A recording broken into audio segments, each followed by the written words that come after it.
Sneak Attack, Show and Tell, Eureka, Ether Vial, Exhume, Reanimate, Shallow Grave, Natural Order, Groyo's Vengeance, Flash, Icarid, Narcomoeba, Bloodghast, Through the Breach, Didgeridoo, Dryad Arbor. Please stop.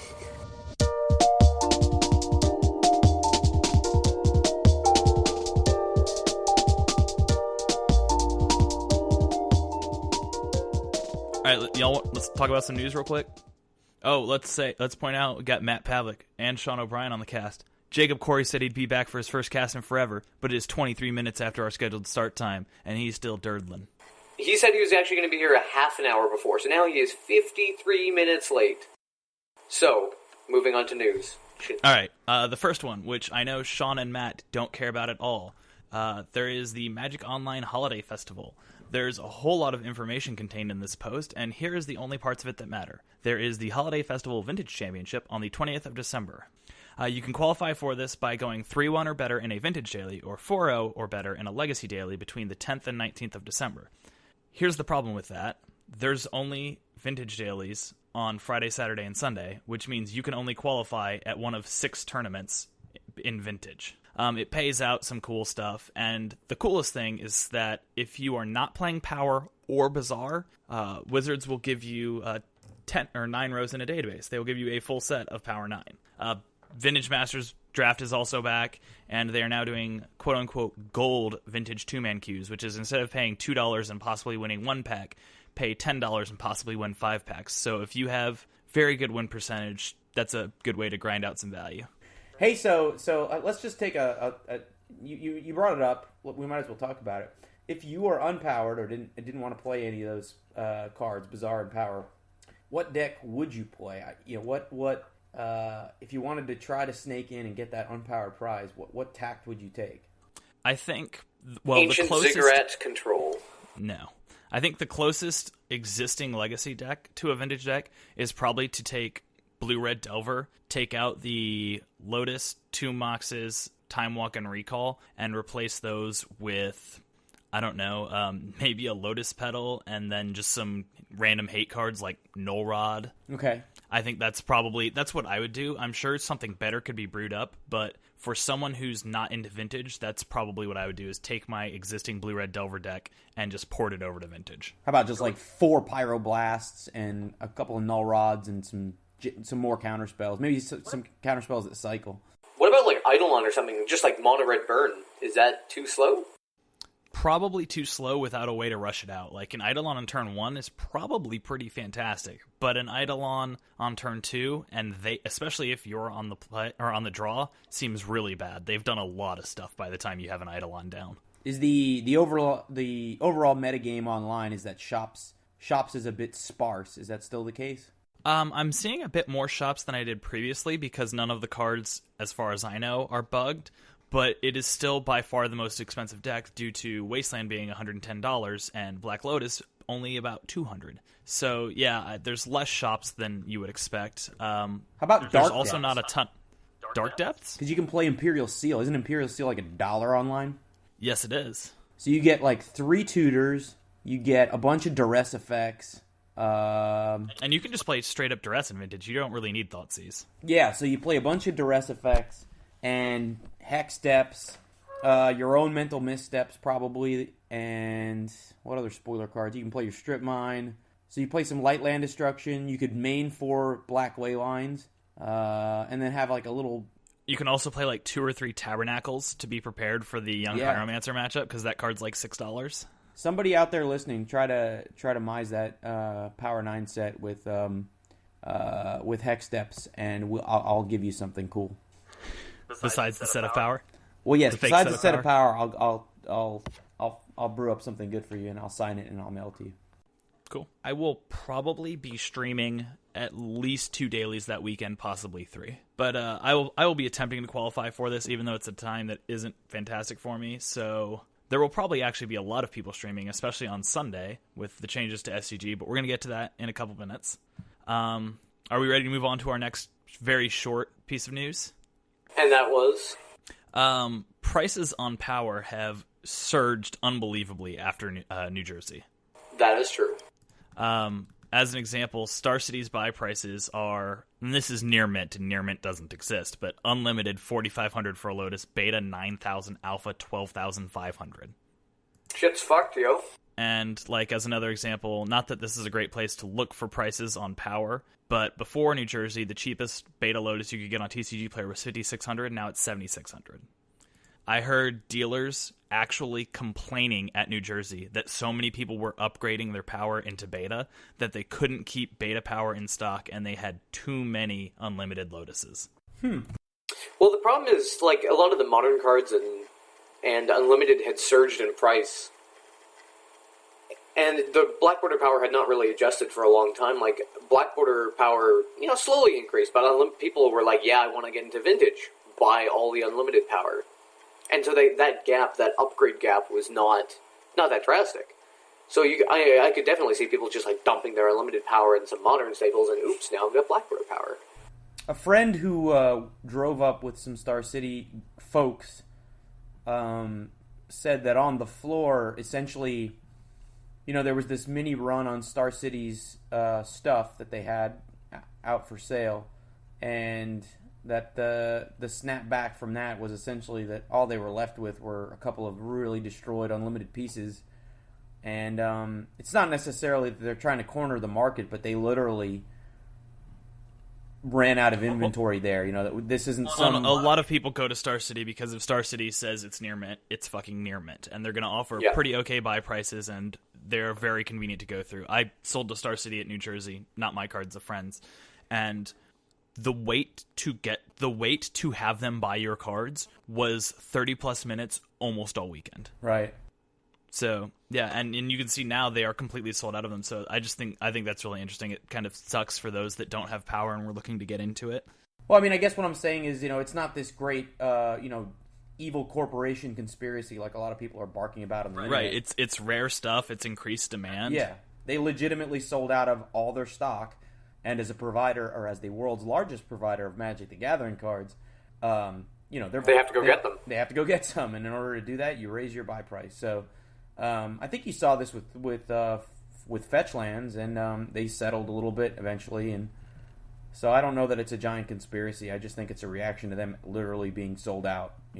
Yeah, they've got to get something, and they'll pay whatever it costs. And like, if you want to buy an Alpha Lotus from them, that's fine. It's going to cost you a shitload of money because they have to go get one. And the problem is, I mean, getting the black border power and even just regular power to the hands of collectors is tough because, I mean, there's a lot of people who have them generally are not in need of money. A lot of these, like, no offense, Amazon, like, early 20-somethings who make a decent amount of money per year who are just like, what are you going to give me this much money on it? I don't need to sell it. I make enough money. Well, and that's like, I have a friend who's talking about downgrading his gorgeous Alpha Lotus just because it's like, man, I can downgrade to beta and get a few $1,000s. But then at the same time, it's like, I don't really need a few $1,000s right now. And that's... that's the problem. Yeah. So, I mean, if SCG walked up to me like, hi, we want to buy your beta Lotus, I'd be like, no, I'm not really interested. If I needed the money, maybe. But I think there are a lot of people in a lot of different situations where they're just okay holding it. Yeah, and that's how I am right now. Like, I don't play my vintage stuff hardly at all, but I'm okay just holding it. And mine's not even the super pimp stuff. Mine's all unlimited and fairly beat up. I mean, the only shame I see, and I don't care, if you buy something, it's yours. You can set it on fire if you want to. I don't really want to get too into it, but I guess I'm just hoping that most people who are buying stuff are intending to play vintage because of the increased exposure, and hopefully this stuff, won't just get slabbed. I mean, that's a little bit lame. I mean, I don't mind people.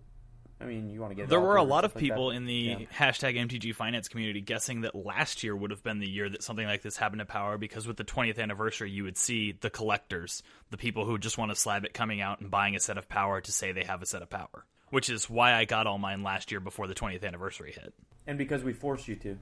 Yes, that too. I couldn't be a member of the cast without Power. Sorry, Julian. You're out. I didn't have Power then. Wah, wah. Well, in your defense, at the time, a Beta Underground C was worth more than a Lotus. And now, 4 Beta Underground Cs are still worth more than a Lotus. It doesn't matter. Nah, all right, let's move what's on. A Beta but Lotus? First, 10 grand? 10K, yeah. And so 4 Beta Undergrounds, what, 2,500 each? 2,500 to 3K, yeah. So at least the world is somewhat right now, and that a Lotus is worth 4 underground Well, for a seeds. time, you could trade straight across, and that was a fucking weird time. Yeah, that just didn't seem right to me. A market correction was clearly due. Just up, not down. Just All right. So should we introduce the prodigal son who has returned to us? Hey, sure, why not? It's I haven't played a lot of Legacy, to be fair. I haven't played a lot of Magic recently, to be fair. All I've been doing is complaining about Magic, so... Ladies and gentlemen, Jacob Kory. Yeah. All he does is complain about Magic. You'd think it was Sean O'Brien or something. Yeah, but I don't even get a chance to go out do a lot and of play Magic. I think yeah. the last big event I've played was in August. fuck off. Who are you? So much hate. What happened to you? What happened? I got domesticated or something, but no, I want to go to a lot of events, and I had a lot of PTO at the beginning of the year, paid time off, and I just don't have the opportunity to go anymore since I've wasted it all on the New Jersey trip back in May. Brutal. So that's, You know, it's a bit of a challenge. Next year, I'm planning on doing just as little Magic playing and more attempting to finish off my Alpha Power 9.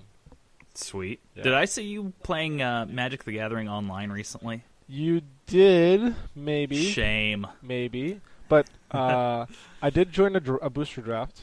I wanted to see how it's set. And, of course, on the second pick, the client crapped out on me. Gave me a naturalize, even though I was going for one of those, 3-color super lands. So, of course, I filed compensation, and I got the draft set back. So, at least the compensation free draft. system... Yeah, at least free drafts. At least the compensation system is working much better, because if it's at their fault for creating such a shitty program and not maintaining it, then at least they're willing to fork up and give you your product back. So that's nice. I will give them props for where props are due. Their compensation policy is much better than it used to be. That said, the program's still a piece of shit. And I can't... Yes, it is. So we've introduced back our one of our original members who had been missing. Do you want to move on to the biggest news of the week? Yeah, how the West Coast got fucked by Star City Games. Wow. The Southeast That's- also. I mean, to be fair, neither of those are brand new items. They've always been messing around with West Coast. They just don't want to come out to the West Coast. And I think I want to at least start off the topic by saying, ultimately, and at the end of the day, Star City Games is a business for profit. They have to make money. They have to earn money. They have to pay a lot of employees and probably pad up some retirement account for Pete Hopefling. But their primary reason to be is profits. So that's... With that said, can we get the bullet points of what these changes are for those who don't know? Oh, right. Okay, that's right. So that's kind of like the underlying cause. But basically what Star City announced is that they are changing up the format for their Open Series. The Standard Open is, or let's say, not this necessarily a Standard Open. The Saturday Open is going to be a marquee $20,000 event. So they're essentially doubling the prizes on the Saturday event. In recognition that a lot of people are showing up to their events, they're very successful, they're very popular, they are turning them into essentially a Grand Prix styled event. So you play 9 rounds on day 1 and 6 rounds on day 2 with a top 8. So essentially 9 rounds day 1, 9 rounds day 2 if you go undefeated. In order to accommodate that, they are scaling back the Legacy Open from a 10K event to a 5K Premier IQ. So basically, they're just cutting the prize in half. Back to the way they were before. Back to where they were about 2 years ago. Still the Sting if you liked and you enjoyed the Sunday events, but essentially the event is still there, it's just not a marquee event. I mean, I don't... I mean, people are crying, but practically I don't really see the difference. I mean, you if you wanted to play Legacy on Sunday, can you or can you not still play Legacy on Sunday? You can certainly still play Legacy on Sunday. And there's still lots of prizes to win, and it's still probably a big room and tournament for people. And ever since they added the Modern event, I mean, there's been a slight downturn in the turnout for Legacy anyway, but if you truly enjoy Legacy, then why does it matter to you? The extra people that were playing on Sunday were people who felt forced into playing Legacy anyway because there wasn't anything else to do. So I think the modern primary event, way that this affects people is that there will not be as much legacy streaming. I think that's the primary The way it coverage. affects people. Oh. The most of the I rest of think it. that's a different issue altogether. So, Yeah, the- I think in terms most of the rest of tournament it is structure, just people butthurt. Yeah, in terms of a tournament structure, I see no fault in it. If you're a standard grinder or you enjoy playing 2 days of Magic before you get your prizing, all the more power to you. It's essentially Grand Prix every weekend. yeah. It's great shit. My only other complaint is that they did this to events that were already scheduled, so I was looking very forward to playing in a Legacy Open, the first Legacy Open ever in Houston, Texas, and now there isn't one. Right. So that sometimes can't be avoided. Sometimes they just have to throw it out. It's feel bad. I'm I sorry. mean, you're going to Sam. get. I guess you're going to have to. You're going to have a 64 Saturday full of beer drinking. 64 plus people. I mean, whoever made the day 2 cut for standard, if those people were going to play Legacy, and there's no guarantee they were, they may have just played Modern. You know, minus those people, minus the people that now play the Modern event on Sunday, you're just going to have a smaller field for Legacy, which... Oh, they're going to be softer for sure. Yeah, which you could argue... I don't know if they'll be softer, but you could argue there'll be less people, probably, and thus... It will be more Legacy players. It will be less people, like you said, who feel forced into it, who are playing janky decks or decks that are no fun to play against or budget decks. Right. It will be more people who want to play Legacy. I may not have to get the Oracle text for Underground Sea and read it to my opponent. And this is one of the hidden positives. I also want to point out, while we're saying just the facts of the matter, you said the Saturday Open, not the Standard Open. There will be Legacy Opens. So these will be 2-day events. And this is an extremely positive thing because we've only got the schedule out till June. And previously, the only 2-day Legacy events all year were the 2 or 3 Grand Prix. We now have 6 scheduled 2-day Legacy events in 2015, and we don't even have the open schedule from June 29th onward. So that seems like a really positive thing in terms of being able to see what a very, very large tournament's metagame ends up being. Right. And this is where it comes back to essentially a business decision for Star City. They know their markets. They know who's going to their events. They know how many people go to their events. So they, from an event planning perspective, they can figure out, well, let's say in Boston, Massachusetts, they can afford to run a Legacy. Worcester. Or whatever. They can afford to run a Legacy Open because they know they can get the 1,000-plus people that would want to play Legacy on that grand of scale. Whereas, let's say, St. Louis, Missouri, probably going to be a Standard Open. Yeah, it is interesting which ones they've chosen for Legacy, which thus far are January 10th, 11th, Philadelphia, East Coast, January 31st, February 1st, Indianapolis, so the Midwest, and Worcester, the East Coast / the Midwest. So, yeah, it's the big hubs of Legacy thus far are where they've chosen to do Legacy Opens. There's also a couple Modern Opens scheduled here, which is interesting. Yeah. One thing I don't like about the changes, especially for Standard players, is if you come to play Standard and you do well, you are stuck there for 2 days. Now, maybe not... I'm sure some people can spare 2 days. And you were always stuck there for 2 days because Top 8 was always on Sunday. But that's Top 8. You're just stuck there for 2 full days now. That's correct. So for some people, that's not going to be super convenient. I mean, I would imagine most people have the same opinion that I do, that if I book my flight out at 4 p.m. on Sunday and it turns out I can't make it because I'm moneying a tournament, the moneying the tournament is probably worth it. Of course, I'm just saying, like, not everyone moneys. Some people do have work on... There's obviously a lot of negativity floating around about this stuff. I actually think there's some positive things to be had here, like the multiple 2-day events. There will be less Legacy streaming. They haven't confirmed what the streaming will be. It's been implied that maybe some of the top 8 will be streamed, but I think this leaves a big opening for the people who would have streamed their local store or some slightly bigger events, or even just Magic Online, who would have streamed on Sunday but didn't because of the competition from Star City Games. Like, us. Right, and I think the big takeaway is that the events are changing. That's one side of it. But now the coverage is actually getting reduced or being more focused on the Saturday event. So from that perspective, it is a loss to Legacy because of the exposure essentially eliminated. People would regularly tune in to Star City Live and see the events for the Legacy portion.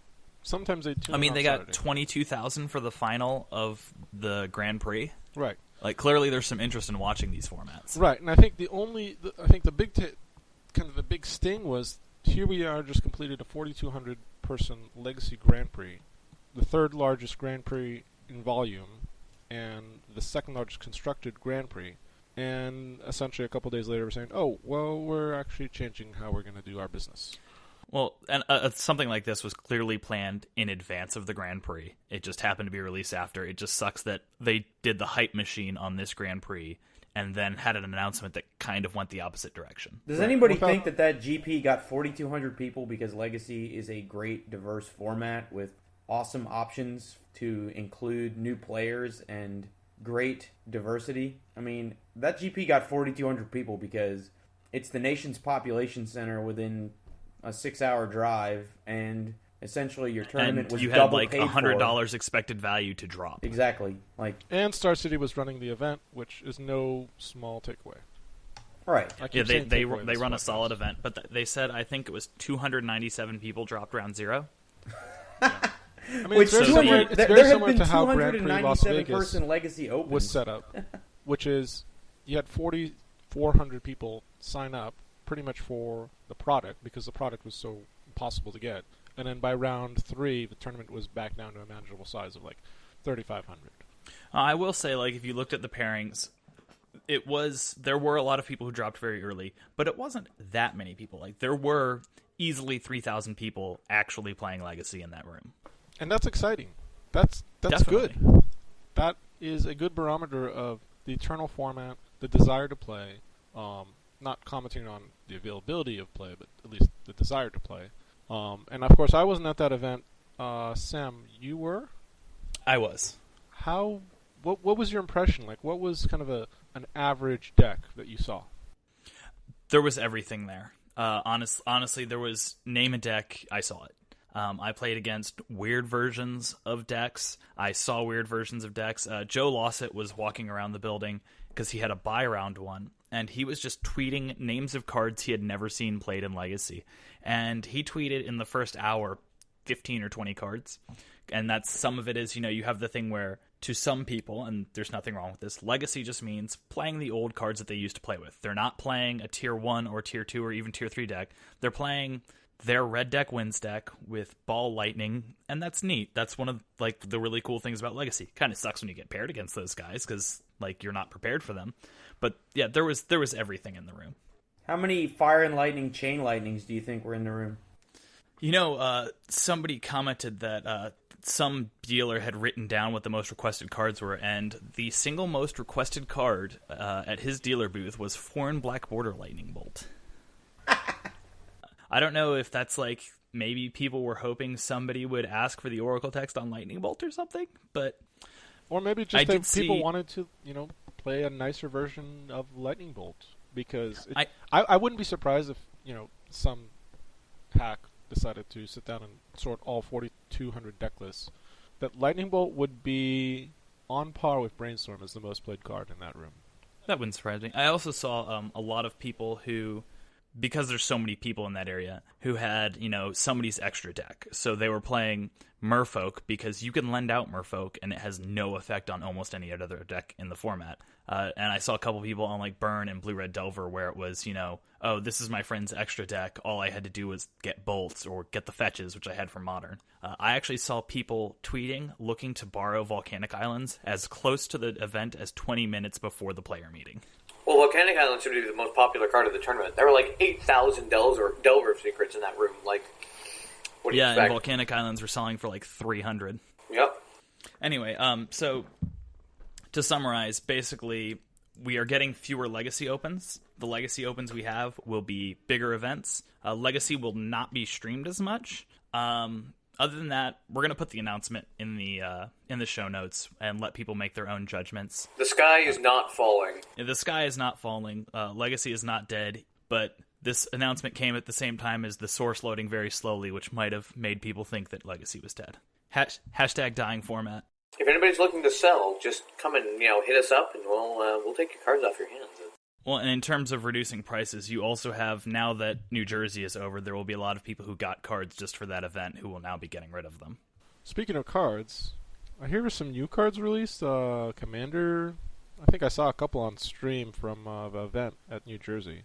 Somebody asked one of the WotC Guys who's on Reddit all the time about how True Name Nemesis was a mistake because they shouldn't print something that's that good right before a major event. And he said something along the lines of, don't worry, we've taken that into consideration. Then Containment Priest was $50 on site. Yeah, but they gave you a week, right? Yeah, but if something's going to impact the format that much, it would be nice if there was more than a week to acquire the card. I mean, if you want Anyway. the card that badly, you're a lazy fuck if you don't go to your local Walmart or wherever and get your damn Containment Priest. I mean, compare and contrast with literally releasing the product the afternoon before Eternal Weekend. That's a different story. When everyone's traveling to the site. That was the problem last year. Now, to be fair, Containment Priest is a sideboard card. It's not really a main deck build around me strategy, so...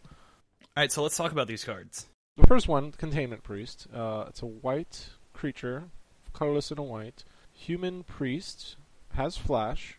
It's a human cleric. There are no cleric, my bad. priests in Magic, Jacob. That's... You have to be I more beg to generic. differ. Soltari Priest. He's technically Occasion not a priest. priest, unfortunately. Which one is the cleric where it looks like the kid's giving him a blowjob and it says something about the blows of the Clergy and unbelievers Beck. in the flavor text? Clergy and Vec. So, alright, Containment Priest. Yeah, it's a 2/2 human cleric, as Sam pointed out. It has flash, so it can be played as an instant. And its card text is, if a creature were to enter the battlefield and it wasn't cast, exile it instead. Non-token creature, important. Non-token, true. That's kind of the build around me strategy. All right, so I have an exercise we're going to do. We're going to go around the room, and each of us is going to name a somewhat playable Eternal card that this card hoses. Okay, and I'll start. Green Sun Zenith. Sneak Attack. Show and Tell. Eureka. Ether Vial. Exhume. Reanimate. Shallow Grave. Natural Order. Grayo's Vengeance. Flash. Icarid. Narcomoeba. Bloodgast. Long story short, there's a lot of cards here. I was going to say Gravecaller, but now I'm starting to get into like really offbeat strategies here. Through the Breach. So yeah, clearly this is a quite playable card. Didgeridoo. I think the most interesting Please thing stop. about this Dryad Arbor. is- Wait. If you play Dryad Arbor, will it exile it? Like from your Yeah, hand? if you fetch for it. Yeah. Well, what if you just play it from your hand? You didn't cast Because you it? don't cast it. Yeah. That's an interesting question. We'll have to ask Julian. But you next can't time. respond to the land playing ability, so it doesn't matter. Like, you wouldn't be able to, like, get someone for it. Do you know what I mean? But I think the main important thing with this card is that it has no trigger. It's an exiling replacement effect. So at no Yes. point does the creature attempt to enter play. It just becomes exile. Nice. So I think the one thing that's really interesting about this is the most obvious place for a card like this to go is Death and Taxes, which plays Ether Vial. So once you've used this, your Ether Vials are blank cards. Oh, it also affects Flicker Wisps. Yes. It makes them real fine. Well, assuming you play it correctly on your opponent's creatures. Yeah, I would hope that you would. Yeah, that's the skill level portion. That's of it. true. Your So what are we Restoration playing Angels this in? also get very bad. Restoration Angel, not really a thing in Legacy right now, is it? I think it's too expensive. 4 mana. See, the problem is, like, It's too I big. was always trying to Resto Angel my Siege Rhinos in Legacy, but, I usually Resto Angel Now the take your Morph modern Exalted format Angel. and get it out of my legacy. No, we'll talk about Siege Rhino later. But where do No, I see we this won't. card actually being used? Maybe in the sideboard of Death and Taxes, even though it does shut off your own vials. The Elves matchup is so horrendous, you maybe want to play this card. Maybe. We've seen a couple copies in Stoneblade or Delver lists that need additional protection against elves and sneak attack, or reanimators. So it has a lot of uses in essentially the tempo control decks. Yeah, Feature I like one. it for the reason I like Meddling Mage, that it's a cross-cutting solution that can hit 2 or 3 different decks, and it also is a clock, and that's always a good thing. Just sitting there with a Graph Digger's Cage is fine, but then it just gets decayed and maybe somebody goes nuts. The cage isn't attacking. And I think the big thing too is that it has flash. And a great creature type, human. Yes. I have a question for you, for Sean. What do you think about this against Oath? I think it suffers from the same thing Cage suffers for in that it dies to abrupt decay, but That's my big thing is all of the stuff that they bring in against Cage also hits Containment Priest. Literally every single thing. Except Hercules. I mean, and Nature's Claim. I There's guess a few things Hercules that and don't. Nature's Claim, but those hit other things too. Yeah, I mean, I think But, if like, you've got a all of the blue-white biggest control stuff. shell and you're looking for an answer to Oath, again, you can play this off a Cavern. It attacks, which Cage doesn't necessarily do. I think in Vintage, the utility you get out of its splash damage isn't like Legacy. There aren't that many more things that this hits. In Legacy, this cuts across maybe 2 or 3 popular archetypes, whereas in Vintage, it's definitely more narrow, whereas Cage shuts off Yawgmoth's Will. But I think if my deck was blue-white and I had the card Cavern of Souls, I think this would be a no-brainer. Maybe I still play a Grafdigger's Cage to cut across. To augment it. Yeah. Well, the other thing I really like, though, is the flash, especially against a deck like Oath, where they're going, okay, Oath trigger on the stack. Yeah. Oh, yeah, that's going to exile that card, actually. I like the card a lot. I mean, I'm glad to see that they're actually printing Hate Bears with Flash, because the Spirit of the Labyrinth mistake was, yeah. Is it just me, or does the little guy in the ball she's holding look kind of like George W. Bush? She looks like Oprah. Oprah never looked like that, don't even. A young Oprah? No, young Like Oprah. 70 pounds ago? Maybe. This is definitely like, Grace I feel like Jones the in Doctor... Conan the Destroyer? No, I feel like this was the... Going deep on that one. You know they're making a Conan TV show? Fuck that. Oh, God. Like not the Conan, not the redhead, but the Arnold Schwarzenegger. Well, They're there making- you listed the crucial problem, which is that the Conan TV show will not have Arnold Schwarzenegger because he is old. No, this lady looks a lot more like one of the investigative leads in the Sherlock series, the British Sherlock series. What the hell are you talking about? Yeah, we're going a little Going off the too deep far end here. Anyway, I could get mine altered to have Grizzlebrand in that little orb, and he's just like, "Let me out of the snow globe," and she's like, "Suck it." Oop. So whatever Next card. cards, yeah, whatever cards are there, Matt. Twincaster Mage is the next one I think we want to go over. Dualcaster Mage. Oh, sorry. You got to keep in mind this list was typed by Sean, so everything in it is very sarcastic. No, Yes. I have all these cards in German, so I don't even know what the English name is. In German, the Dualcaster Mage is It's like Zweicaster. Zauberverdopplerin. Doesn't that mean Awesome. like two clone? Yeah. Two clone? Doppler-Clone. Anyway, card seems okay. I've actually talked about this. We talked about this card in the card creation thread quite a few times, actually. Hey, Something let's similar. stop doing this thing where we talk about it before we say what it does. Oh, okay, fine. Dualcaster Mage, 1/RR. It's a 2/2 with Flash. It's also a human wizard. When Dualcaster Mage enters the battlefield, copy target instant or sorcery spell. You may choose new targets for the copy. Quote, "It has been my experience that disasters like to strike in pairs." End quote. Yeah, and this guy is really cool. I mean, I think he probably could have been red, and they could have pushed it a little harder. But it's worth noting that if you were playing this in some kind of heavy red shell, maybe with a splash of blue for your own soft counters, like if your opponent tries to resolve, let's say, a Brainstorm or a Treasure Cruise, you know, your copy goes off first, assuming the Dualcaster Mage resolves, and assuming they don't have something that can pull the copy off the stack, and you then get the benefits of their spell first and can then counter back. I think this guy is pretty cool. I mean, he definitely adds a different element. I just wish he had been red. That's my main gripe. But That's what I always kind of like card created him as, was a 2/2, 2/1 for red. Yeah, I mean, What do you even the stock comparison to like Snapcaster Mage, which is essentially a regrow, this guy is overcost compared to its original effect of Fork. So I definitely agree with both Sean and Matt. It's 1/2 mana, and Sam. Everyone here agrees. It's 1/2 mana too much. Fork was the big comparison on the mana drain thread that basically said this guy's unplayable because Fork is unplayable. Like the 2/2 is not worth the additional mana. Right. I mean, was in the some same kind of mana, shell then it'd where be you're different. obviously running Cavern, and I'm picturing things like Chalice of the Void and maybe Thorn of Amethyst, things like that. Oh, you get to cavern through your own chalice. Oh, God, value. Yeah, and you could always do that. And another interesting play is that if your opponent attempts to run something into your Chalice to try to be a fucking smartass, you can actually flash this guy in, copy their one casting cost thing with your Chalice trigger on the stack, steal their Brainstorm, and then counter theirs with your Chalice. Yeah, I think the big point here is copied spells don't get cast, so Chalice of Void doesn't get triggered. Yeah. Pretty I sweet. think this guy basically He's really cool. There's a lot of play with him, like copying like a lethal Entreat the Angels out of Miracles or something could be really cool. Or like a Dig Through Time, or like those are all really cool things. At 3 mana, I don't see a deck that really wants him. Like going through like Blue-Red Delver, he costs too much. Going Red through... Stompy.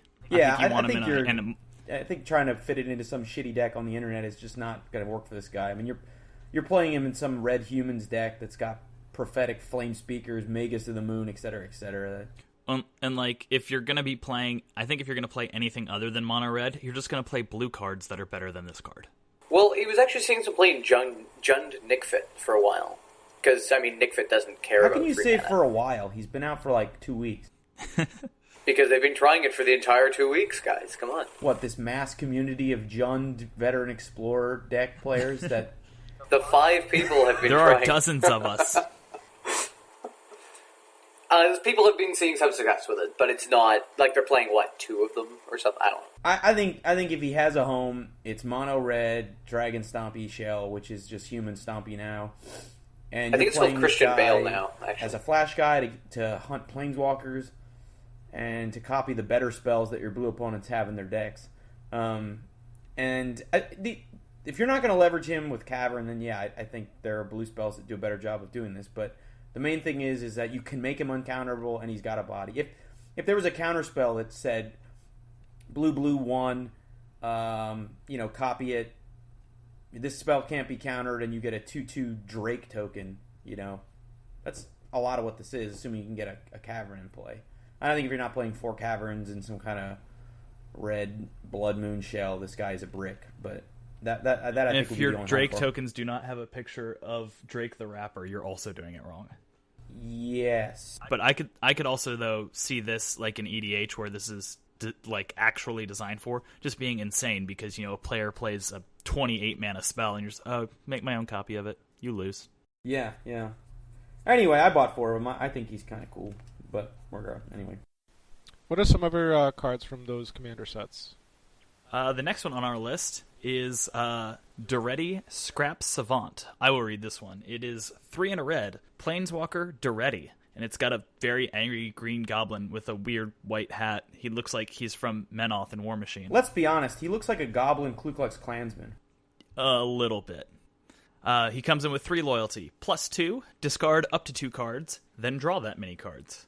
-2, sacrifice an artifact. If you do, return target artifact card from your graveyard to the battlefield.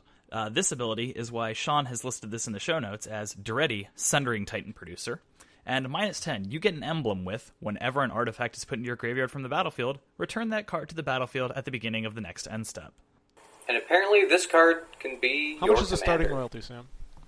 Starting loyalty is 3, and it can start as your commander, which is extremely relevant in Eternal formats. Exactly. That's a very important line of text. This guy's fucking awesome. I mean, this is like all the upside of Goblin Welder with like none of his vulnerabilities. I recognize that he's 4, but I'm picturing decks with like 4 Grim Monoliths, all the Soul Lands. The fact that he's the discard outlet and the Welder to me just seems awesome. Would you play this guy with Possessed Portal?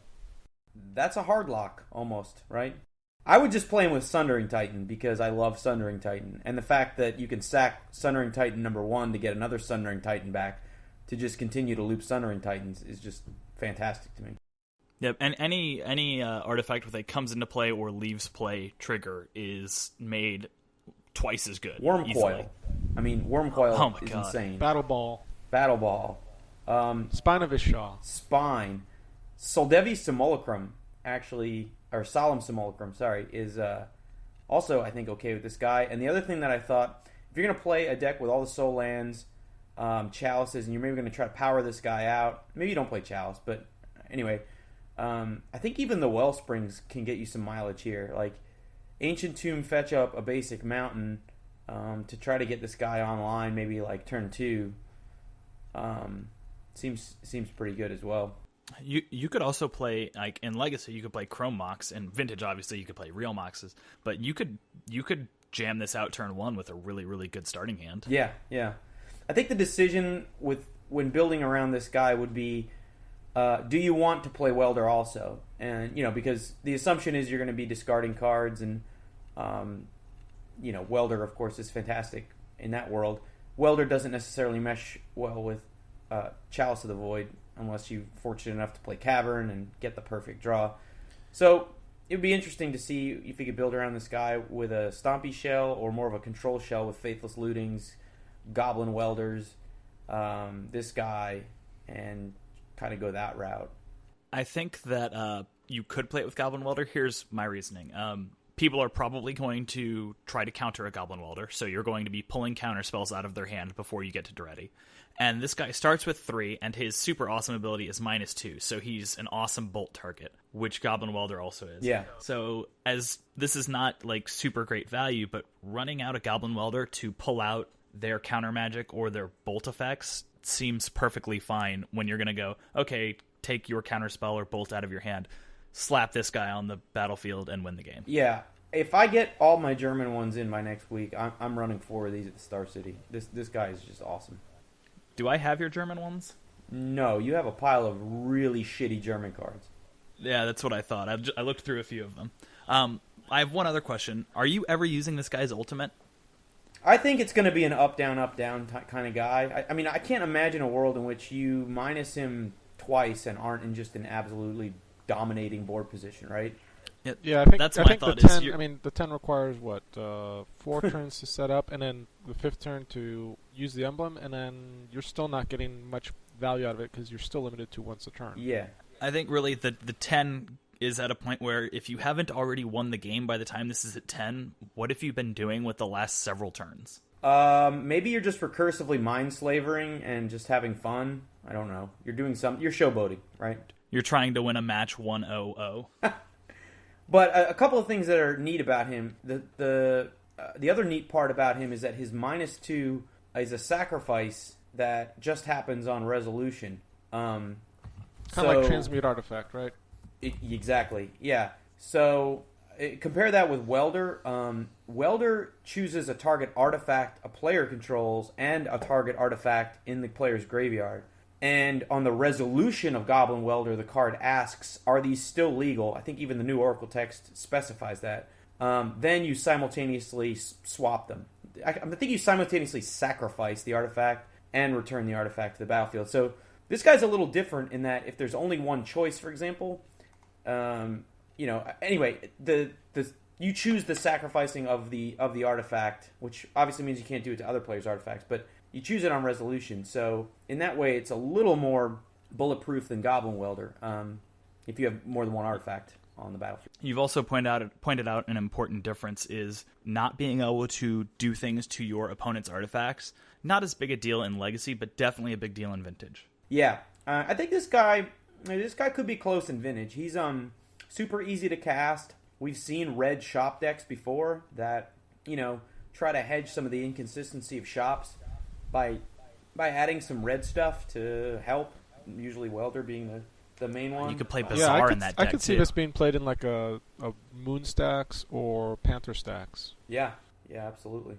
Can we bring back Black Red Stacks with Bob? Oh god, yes. The most expensive deck in Vintage? 3 Tabernacles? Bazaars? Woof. Yikes. Anyway, I think this guy's pretty good. I don't know if he'll make a splash because he's going to be tough to. You really have to build your deck around him. But I could see him seeing some play in Legacy, though. I mean, the Painter deck might want to play him. The other deck that I can think of is the new Moon deck. What is it called? Dragon Stompy. Mogcatcher. It's the Mogcatcher deck. The new Dragon Stompy. Yeah. Yeah, that deck is a piece of shit in my opinion. Like. I've seen it play out a few times, and just about every time that I've seen somebody resolve their 4-mana guy, if it was like any other aggressive 4-mana guy, they just would have won the game 2 turns sooner. Okay, so let me take a quick aside on Dragon Stompy and its variants. Basically, the deck is hyper inconsistent, and you have maybe like 45 good cards, which means the last 15 are just whatever you can find in your box or the dollar bin. And I don't think Mogcatcher fixes that issue. Agreed. Well, and that's the way most Stompy decks work, though, isn't it? They're inconsistent due to lack of card draw. You're just trying to use Chalice and Trinisphere to cut your opponent out of the game. Good punishing cards. Yeah, but the thing about you can win games by just having the right combination of cards in your opening hand, and you being on the play, and your opponent is locked out for the rest of the game. Exactly, and then Sounds like Spanish Inquisition. At that point, you're just looking for the fastest clock. And a 2/2 Grey Ogre or a 4-mana Grey Ogre that can't do anything when it enters the battlefield has to live, has to untap, and you have to invest another 3 mana in and tap him for. Like, almost any other 4-mana beater would have just won the game if you've established. Right, so what are you getting with that Bloodmoon. 7 mana combined? Yeah, you could just have that Minotaur. Like a siege, you're getting a Siege Game Commander? That doesn't seem very exciting. No, and I just think at that point, when you've established any kind of soft lock or your opponent's mooned out of the game, just find the fastest clock. Find a dragon or find a thing with haste. Anything at that point, that doesn't die to bolt. I would almost say that Cough is a better 4-drop in those moon decks than a creature. Because at least you get a 4/4 right away, and you have no end of supply of 4/4s because all your lands are mountains. Yeah. And the ultimate's actually inevitable. And it only takes like 3 turns to get there. I would take Hebrew of Oxenridge over that guy. And that's saying something. He's a 4/2. On to the next one? Sure. All right. Titania, Protector of Argoth. Legendary creature elemental. It's 3 green for a 5/3. When Titania, Protector of Argoth, enters the battlefield, return target land card from your graveyard to the battlefield. Whenever a land you control is put into a graveyard from the battlefield, put a 5/3 green elemental creature token onto the battlefield. Sean has labeled this Titania, Shitter of Juggernauts. Seems fitting. So, I mean, I think I heard other people talking about this as well, but Sylvan Safekeeper seems interesting with this card. Yeah, I've seen some discussions in, for instance, a Maverick-oriented list, which has many ways to put lands in its graveyard, both with Knight of Reliquary, Wasteland, and Fetch lands. Or even Sylvan Safekeeper, like Matt mentioned, and it hasn't been too uncommon to see Armageddon in the sideboard. So there's a lot of opportunity, for instance, use that Titania's line of text of put lands in graveyard. And even then, as a 5 mana, which really you can cheat with 6 mana and Green Sun Cedar for it, you're essentially getting an army of Juggernauts. And I'm still not of the opinion that an army of Juggernauts, or under most cases it's going to be like 1 a turn, maybe 2 a turn if you're sequenced correctly. Like, for instance, Knight of Reliquary into a fetch land into a whatever basic, and you get 2 5/3s. In order to get to, yeah, I mean, it's a lot of power on the board, but in order to get to that point of the game and have Titania enter the battlefield and then sequence those remaining plays means the game is pretty much stalled out, and you're just in the late game. Yeah, my concern with this is being at 5 mana, you're not casting it reliably before turn 4, and you need to be doing something in those leading turns. So you're probably playing a mana dude on turn 1, and then turn 2 and 3, you need to play something to prevent you from dying before you get to Titania. Right, so getting Titania into the battlefield is almost a foregone conclusion that the game is already in your control. In which case, you can get any other 5-drop, like Siege Rhino. He's a 4-drop. This is, I almost feel like, is essentially the Jace the Mind Sculptor of green, because you're going to put it into play, and if you have it from there, you should win the game. But getting it into play might be a little bit troublesome. I mean, I think if you're playing Veteran Explorer, this thing might be kind of interesting.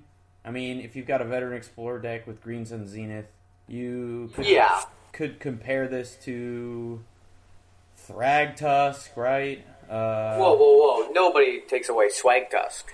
Come on now. I think we're also getting into the thing, people used to say when a card was overpowered, oh, it'll probably be good in stacks, and Veteran Explorer is just the new version of that. Like, maybe this will be good in this deck that's already kind of fringe, and I don't think this really makes it that much better. Yeah. I think maybe that's what we're kind of looking at here, and it's saying maybe this is 1 mana too much to make an impact. I agree. I think if this was just too expensive, and at that point in Legacy, you should have already won. I agree. I mean, I think if this card were 2 green, I would definitely be trying it out. At 5, yeah, I would totally play this over Thrun. Yeah, but he's all the the time last that you play Thrun. Yeah, and then he's getting cut for Titania. You could also play Sigarda at 5 mana. Like, if you're looking for some sort of, beefy... Sigarda's quite good. Yeah, as far as, end game or late game changers, I would choose Sigarda over Titania. Just because now you have a 5/5 flyer, you have evasion and protection built in. And Caracas. All you have to do... And Caracas, in case something goes terribly wrong. Well, Caracas helps both Titania and Sigarda. Well, I mean, Titania, they can just Caracas her if they have Caracas, whereas Sigarda, they can't Caracas with their Caracas, but you can Caracas with their Caracas. If they terminus your Sigarda, you have your own Caracas to return. Can you say Caracas one more time? Yeah. Bank statement Caracas. Sorry. Yeah, you totally broke my train of thought there. At least the nice feature with Titania is that you would be able to respond, for instance, with land activations, wasteland, fetchland, whatever, in order to get some value out of Titania. And then the opponent still has to deal with the 5/3. Unfortunately, the 5/3 is not well paired up against the format full of 1/1 elemental tokens, and I think that's where the shortcoming of Titania is going to be. Yeah. So, I know this is a thought experiment, then, what if? But if they were 5/3 trample tokens? Then we'd be talking. Okay. Yeah. Trample is big game. It's worth noting that she can be blocked by walls. One thing I think is really interesting about this would be, like, the place I would want to use it the most would be they attack. You go, okay, activate Knight, go get a land. So you get one elemental. Or go get a fetch land, fetch the fetch land, get another elemental. And then maybe, like, you have a wasteland out, waste it, get two more. Yep. And now you have 4 5/3s blocking all their dudes, untap, probably unkill you. Probably just kill you. And I think we may be also underplaying Titania's come into playability, which is return a land onto the battlefield. I mean, that right away sets up at least one token activation. Possibly two, because you'll probably return a fetch land. No, just one. No, just a one. One, because the fetch land goes to the graveyard one time. The other thing that does is it makes Wasteland less good once this resolves and the enter the battlefield is on the stack. You have undone one Wasteland, and they will probably not be Wastelanding you again. I think it's a blanket statement that if you've resolved a 5-mana spell, Wasteland has failed. Yeah, it's echoing what Sean said. You've already gotten to 5 mana. Wasteland's already moot point. All right, well, enough about her. She's an elemental also for you Cavern of Elemental fans. All right, the next one, I actually had to go look at the spoiler because Sean put it in the show notes as BB Double Doomblade. Yeah, I'm not sure what this is getting at either, Sean. Malicious Affliction. It costs black. It is an instant. It says, Morbid. When you cast Malicious Affliction, if a creature died this turn, you may copy Malicious Affliction and choose a new target for the copy. Destroy target non-black creature. So basically, if a creature has already died, pay black, destroy 2 non-black creatures. So some sort of at all. So for it to be really good, you have to be usually either use another removal spell or basically be post-combat and then kill 2 creatures. 2 non-black creatures. Yeah. So you can't kill Dark Confidant, you can't kill Deathray Shaman, you can't kill 9/9 Demons. Can't kill 20/20 Merit Legions because they're also indestructible. That's correct. So Sean, you put this on the list. What is it that you're interested in putting this with? I could see it. There's sometimes when you get in situations, the deck that comes to mind is Shaved Ape Jund, where you have trouble maybe dealing with a mass of creatures. So this coupled with like a Liliana activation is pretty devastating. I've run cards like Terminate, sort of Maelstrom Pulse, which is a little bit of a different ballgame, but things to supplement your Abrupt Decays and your Bolts in order to always win the Tarmogoyf fight. Maybe this card could be there. Another thing is, like, if your deck leverages things like Cabal Therapy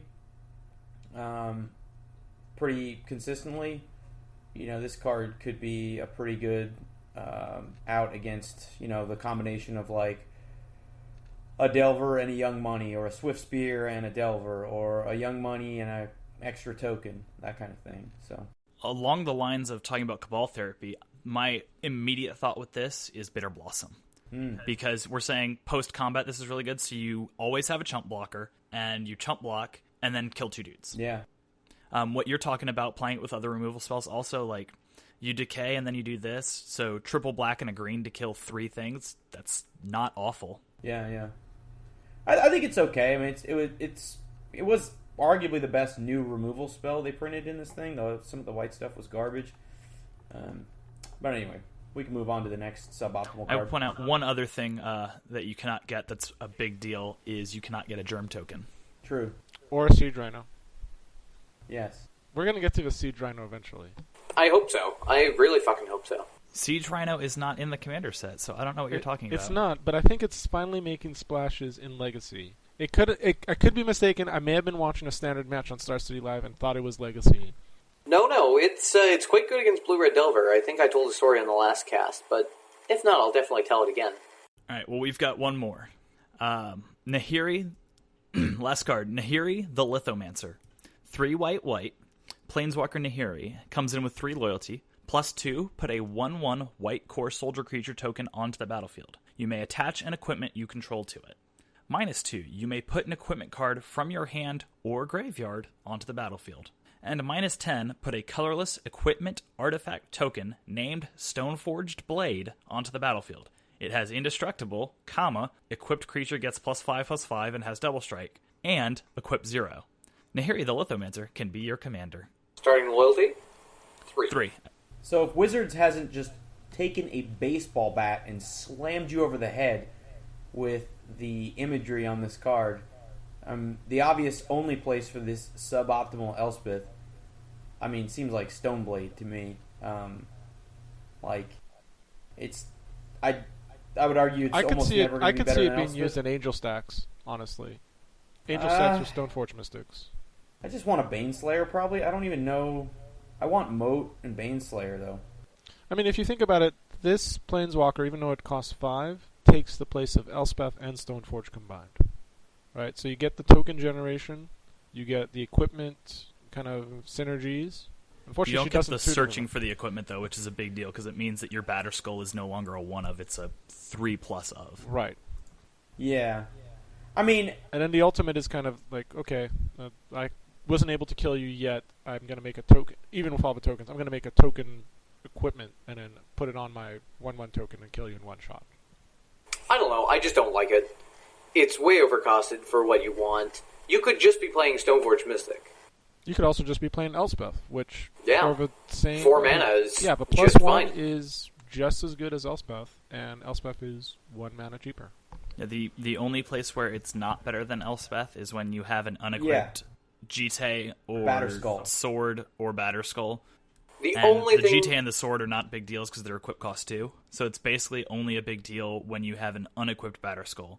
It's not a bad turn. If you resolve a 5-mana Planeswalker, you probably should be flipping the table and shitting in your opponent. But +1 to, they've just killed your Germ. You land this thing, and now all of a sudden, you have a 5/5, and your Planeswalker's at 5 loyalty. It's narrow, but maybe as a 1 of, there's some games where it would look spectacular. I'm not sure if any of those games, you weren't just better off casting Elspeth and, for 1 less mana, having a guy, and then untapping and equipping your Dork. I'm not sure how many times it's going to be better. And I think we touched up on this right at the beginning of this section. You want to be playing Stoneforge Mystic with this kind of deck anyway. So it's more so redundant of what you would need in terms of, and it's a high-end cost. So maybe Elspeth is a little bit better in that style of deck if you're already running 4 Stoneforge. Yeah. It's also worth noting, that the second ability could take the place of garbage like Academy Ruins. If you're just banking on Academy Ruins to always have Batterskull around, you can... The fact that you can get it from the graveyard, maybe there's some... I think that's pretty marginal, because if I'm playing Academy Ruins, I'm probably also playing other artifacts. Specifically, I'm probably playing Engineered Explosives, and this only gets equipment. So I would still rather have Academy Ruins. I could see maybe a 1 of being played in a blue-white Stoneforge deck. Maybe. Some decks sometimes want an Elspeth, and this could potentially replace that Elspeth as a token generator. So you're talking about an extremely heavy control build, because we're blue-white only, and we're trying to get to 5 mana, right? Right. Yeah. In those decks before, I've ran, for instance, Tamio as an added control element, or sometimes an Elspeth because I needed tokens to win the game. This could easily replace one of those. I don't think with the current Legacy metagame, with Treasure Cruise and a bunch of 1/1s, that there's room for it yet, but maybe in some distant future Legacy metagame, 1 of them might make sense here. One of the things that sets Elspeth apart, it's subtle, but Elspeth beats Jace, right? Yeah, in terms of a head-to-head fight, it's tough for the opponent to keep a Jace on the board when you have Elspeth. So this doesn't do as great a job, obviously, at fighting your opponent's Jace if you're in this late stage of the game where maybe it turns into a Planeswalker fight. Unless you have an equipment out in play, like a Sophie or something absurd, But again, those are corner cases.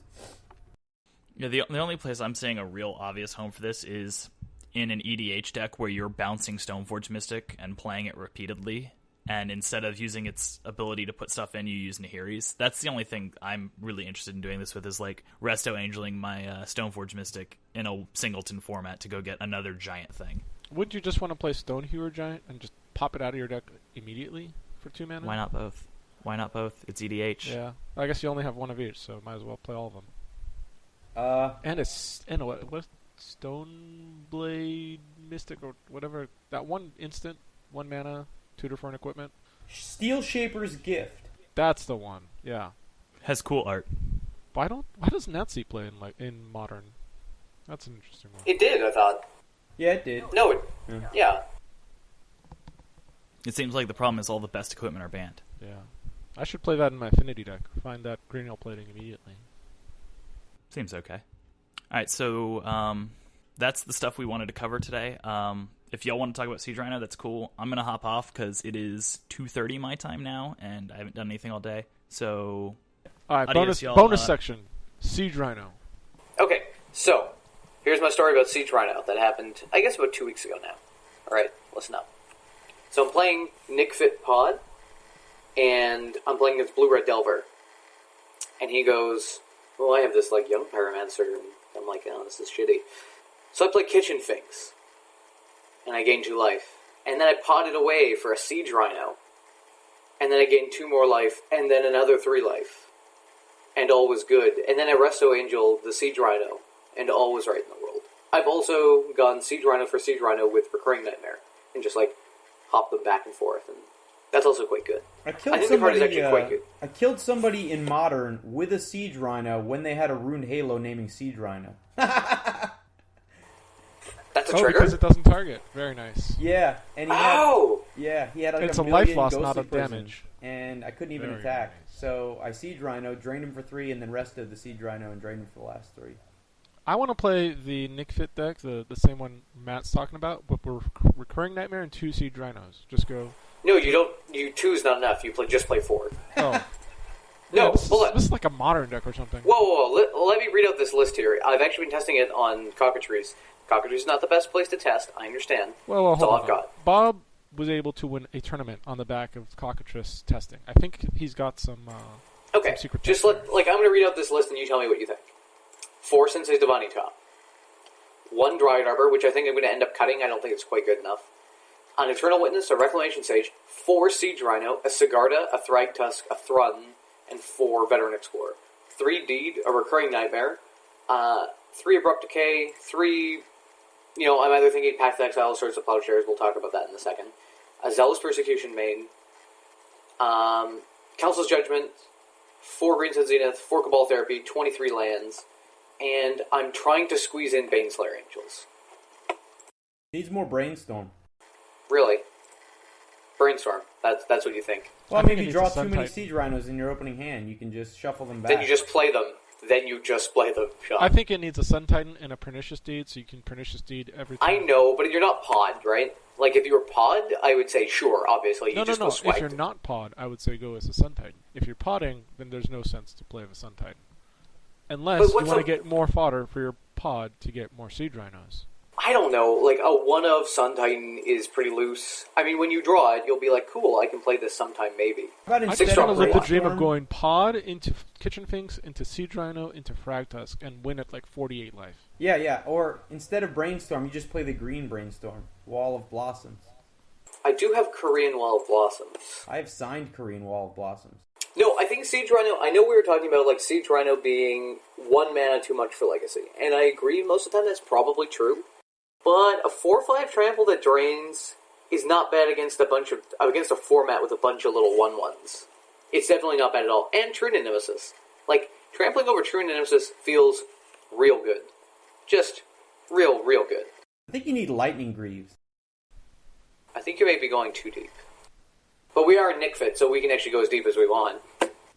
Yeah. Stop calling my it Nick Fit. Fit. My Nick Fit has been always like a Sun Titan build. Here. Like my Nick Fit has always been a Sun Titan build. I just think Sun Titan provides so much advantage with Pernicious Deed that you stand to lose so much by not just blowing up the world every turn. So play of the week for me as well. I was playing the Tezzeret, the black-blue Tezzeret deck. The 61 card special, playing Tezzeret the Seeker, Agent of Bolus, Thopter Founder combo, the Abyss, all the good things, right? Leyline Helm main, because why not? Round 1, I play against Gold Digger, which is that new Dig Through Time deck. It's the deck, whatever you want to call it. So, turn 0, Leyline of the Void, Ancient Tomb, Chalice on 1. Pass. And that deck obviously just folds to that because they will never cast a Dig Through Time or one of their 16 cantrips. So after turn 3, he's just like, well, fuck this, we're going to game 2. Game 2, he just kind of no, we only went to 2 games. Yeah, because I crushed him again. That's right. I don't have the Leyline. I go Ancient Tomb, Chalice, he counters. I go, okay, pass. He does nothing. Passes back to me. Chalice number 2. Oop, that resolves. You die. Great. Move on to round 2. Painter. Apparently Chalice of the Void is good against Painter too. Who knew, right? Absolutely dominated him. 2-1, unfortunately, because I got really bad draws. Round 3 play against... Well, no, because I actually ended up with no lands. It was just bad times. Bad mulligans. Yeah, at Brainstorm, the deck will improve. No, I'm okay with my Chalice of the Void thing. Serum Powder? Nope. So then go on to round 3 play against Jund, and who knew Jund was a bad matchup with my particular Jund deck that I loaned out with Krosan Grips and Ancient Grudges. Yeah, and 4 Abrupt Decays, and it was very hateful. I didn't like it. Yeah. That was pretty bad. Then I played against Countertop Thopters. So Thopter on Thopter action. I hit the Ensnaring Bridge. We go back and forth. Game 1, just destroy him. I just go for the quick Leyline Helm, and I bait out a counterspell earlier and just get him. Game 2, it's back and forth, and we're both building up a Thopter army under an Ensnaring Bridge when I draw the Caltrops. So, in case you guys don't know what Caltrops is, it is a 3-mana artifact. Whenever a creature attacks, Caltrops deals 1 damage to it. So basically nobody was going anywhere at that point. There was no way for his Thopters to attack in and actually do anything. And neither was I. So then I just hit Tezzeret Agent of Bolus, and, well, that was it. Do you really think I didn't know what Caltrops did? No, for the viewers. Oh. I know it. Listeners. Come on. I know you know what Caltrops is, don't Greasy 7th edition white bordered Caltrops. Ugh. The best kind. It was filth. I've been testing on Cockatrice again, and Blue Red Delver has real trouble with that card if it results. It's pretty good. Also, Lodestone Golem, hell of a card. I haven't played with that card much. I know, obviously, Sean, you have, because that card's amazing. Do you play 1 or 4 in that list? I played 2. Okay. And I really, really like it. Because I had to lock out my Jund opponent in 1 game.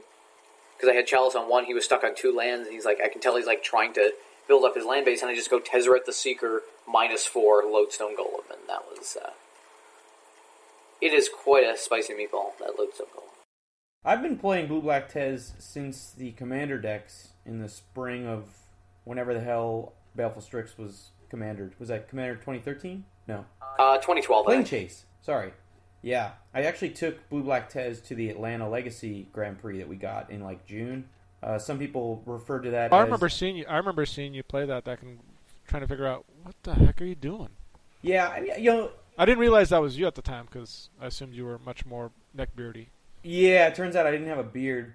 The original build I had a bit, 2 Abyss, and it really leaned on Baleful Strix and Thopter Foundry, and I was actually playing 2 Intuitions, and to set up Crucible, Ruins, bullshit piles where I could always get either Wastelock or get the artifact I wanted. And honestly, one of the biggest problems in that deck is just finding one of your 4 Tezzerets. So sometimes I would just actually Intuition for 3 Tezzerets. But one of the things that I didn't like was in trying the deck with Force of Will, I found that a lot of the time the thing that you had to pitch with Force of Will was a really, really, really good card. Not replaceable through cantripping.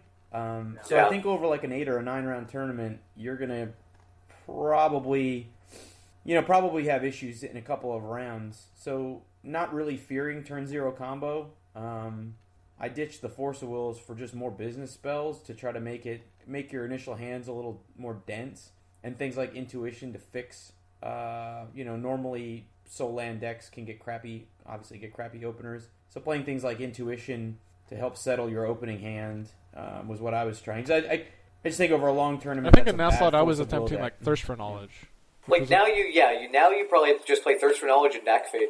Yeah. But now you're introducing a third color, which is even harder. But I already am. I'm playing Volcanic Island for Goblin Welder in the board. So you're going for the full greed package. Oh, why not? You're playing a fucking Chalice Trinisphere deck. Why not? Also, Transmute Artifact is hilarious because it's definitely a reader. I haven't played against a person yet who's like, I know exactly what that does. They're like, well, I'll counter that? Okay. But doesn't your artifact go with it? No, it does not. You must play with children. We had a 9-year-old who actually was playing mono green the other night, and you know what? I commended him for coming out. He actually beat a Maverick player, which is... I'm okay with that. Oh, God. Just some mono green, like, garbage, and he was excited about the format, and I was like, I will let you borrow a deck, as long as you don't play that pile ever again. So what you're telling me is the Maverick player couldn't beat a 3/3 Rogue Elephant? Correct. That's sad. If you know in your tournament nobody's bringing, like, Belcher, then just lose the Force of Wills, play Intuition, and then you can set up your Thopter Sword package with impunity, right? And yeah, I think that's what I'm actually going to do. I'm just going to move the forces to the board, and I still get all the lovely things like Caltrops. My build plays Trading Post, most importantly. And Oh, yeah. I tried a one-of Trading Post. That was fun. Yeah, good. And it's basically functions as like another Planeswalker. And, once you get used to playing with Trading Post, you've got all the recursion tricks with Uncle Skills or Baleful Strix. And you can do silly things, obviously, with... Once you commit to Intuition, you can throw one-ofs in your deck, like a Smokestack or, a Cursed Totem or, like, a whatever. And then that's exactly the list. That's exactly the list I had played about a year ago.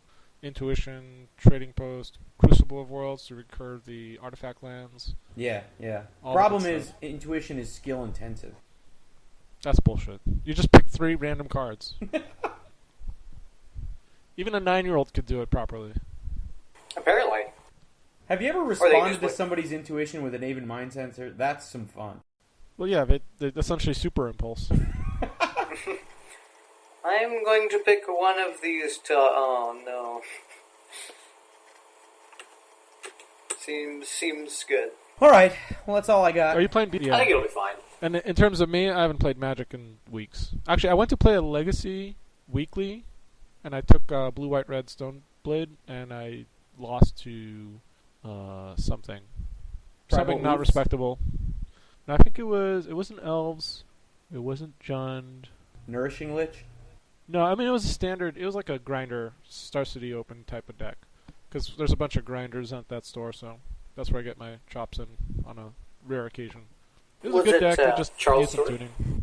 I didn't feel like Jace main deck was appropriate, so I put it in the sideboard and never really wished for it. It was good. Right now I'm building Omnitel with Dig Through Time. Yeah, there's a local at our store who plays Omnitel with 4 main deck Red Blasts. The other deck is Maverick, and I actually put Courser Akufix into that one. And I tested it out yesterday. It seems pretty good.